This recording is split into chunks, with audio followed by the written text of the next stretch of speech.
the Chase Thomas Podcast, for people who have nothing but time to kill. I don't know. That's a really good question. And again, that's way down in the weeds as far as trying to prognosticate that. When you first started asking me that, when I think of Boo Carter, I think of Tennessee, maybe,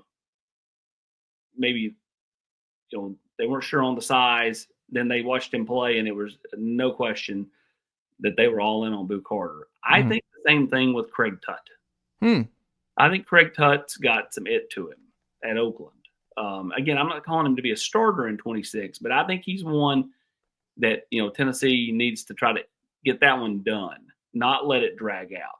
It's not that they're slow playing, because I don't think that's the right way to look at it. I just don't think Tennessee's like super pushed hard either, right? I don't think they've just tried to say, all right, let's get in this thing. Let's get in let's end this thing, not get in this thing. They're in it, have been, but let's end this thing. And, I think if they do that, I think they'll be really, really happy that, that they don't let it become like Daune Morris did a year ago, where you kind of recruited him, you kind of did, and you were wanting a bigger back, then you decided to go all in on Daune Morris, and you're able to overcome it because he was committed to Southern Cal. And the kid didn't really want to go to LA. Let's face it, he didn't want to go to LA. There's no guaranteeing that Craig Tutt doesn't commit somewhere more regionally, and it's a little harder to flip one like that. So get that one done early this year. That's where I'm at with it. But again, that's my opinion. Both Oakland kids too, right? Like, isn't Craig Tutt an Oakland kid too? That's correct. Yeah, you don't want to start that with one of the powerhouses in the state of Tennessee is slow playing one of the powerhouses. I don't think they're slow playing, and they're recruiting him fairly hard. I just think that it's not been where they've just said, hey man, we want you to get in the boat right now. We want to get this thing over with. We need you to be a part of the CAT class early. I don't think those conversations have happened. I like seeing that, but again, not my decision. You're in on Craig Tutt. I wonder too how much of it is like.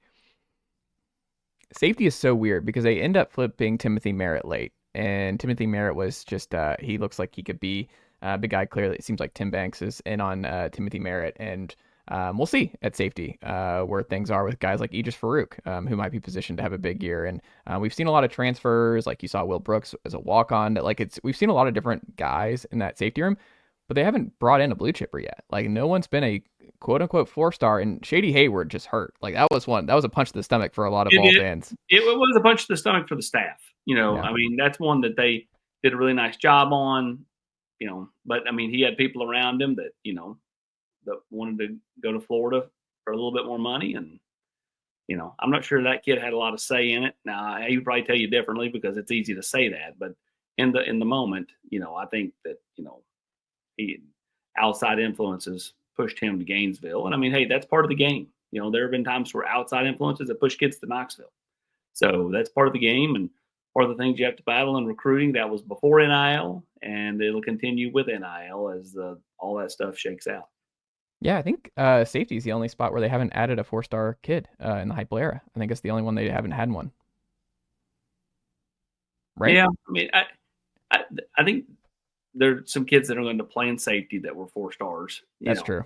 That, so that's kind of how I look at it, right? I mean, like what you are, what somebody sees you as, as a recruiting analyst and what you play in college, 2 different things. So what are you, star wise? At the end of the day, it really doesn't matter if 3, 4, 5. I mean, how many guys are running around the NFL that were no stars? They just developed, Where do you think the Vols have to target the most due to the position room numbers going into next year in this 26 class? What positions do they have to hit the hardest? I mean, I think you got to continue to hit interior defensive line. I think. Nicely done, nephew. The Chase Thomas Podcast. Hell yeah.